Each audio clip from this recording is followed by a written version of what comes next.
समबुद्धयः ते प्राप्नुवन्ति मामेव सर्वभूतहिते रताः क्लेशोऽधिकतरस्तेषाम् अव्यक्तासक्तचेतसाम् अव्यक्ता हि गतिर्दुःखम् देहवद्भिरवाप्यते ये तु सर्वाणि कर्माणि मयि सन्न्यस्य मत्पराः अनन्येनैव योगेन मां ध्यायन्त उपासते तेषामहं समुद्धर्ता मृत्युसंसारसागरात् भवामि न चिरात् पार्थ मय्यावेशितचेतसाम् मय्येव मन आधत्स्व मयि बुद्धिं निवेशय निवसिष्यसि मय्येव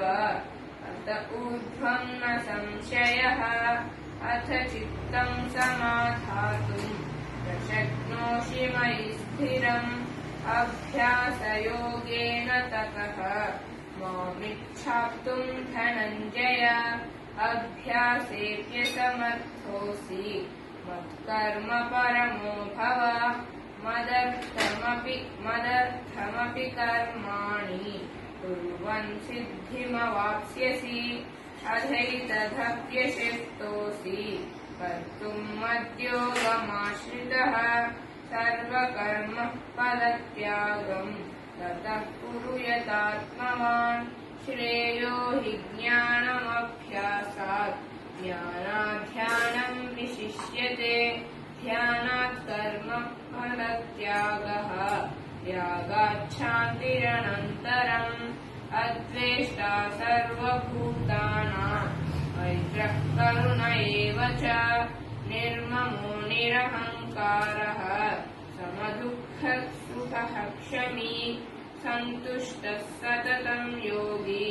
यतात्मा दृढनिश्चयः मय्यर्पितमनो बुद्धिः यो मद्भक्तः स मे प्रियः यस्मान्नो द्विजते लोकः नो द्विजते च यः सर्वाहर्षामर्षभयोद्वेगैः मुक्तो यश्च स मे प्रियः अनपेक्षः शुचिर्दक्षः उदासीनो गतव्यतः सर्वारम्भः परित्यागी यो मद्भक्तः स मे प्रियः यो न हृष्यति न द्वेष्टि न शोचति न काङ्क्षति शुभाशुभपरित्यागी भक्तिमान् यः स मे प्रियः समशत्रौ च मित्रे च तदा मानापमानयोः शीतोष्णसुखदुःखेषु समस्सङ्गविवर्जितः तुल्यनिन्दास्तुतिर्मौनी सन्तुष्टो येन केनचित् अनिकेतस्थिरमतिः भक्तिमान् मे प्रियो नरः ये तु धर्म्यामृतमिदम् यथोक्तं पर्युपासते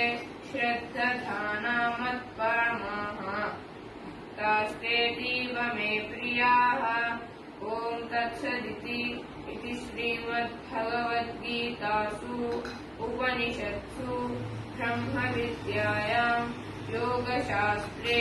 श्रीकृष्णार्जुनसंवादे भक्तियोगो नाम 12ोऽध्यायः।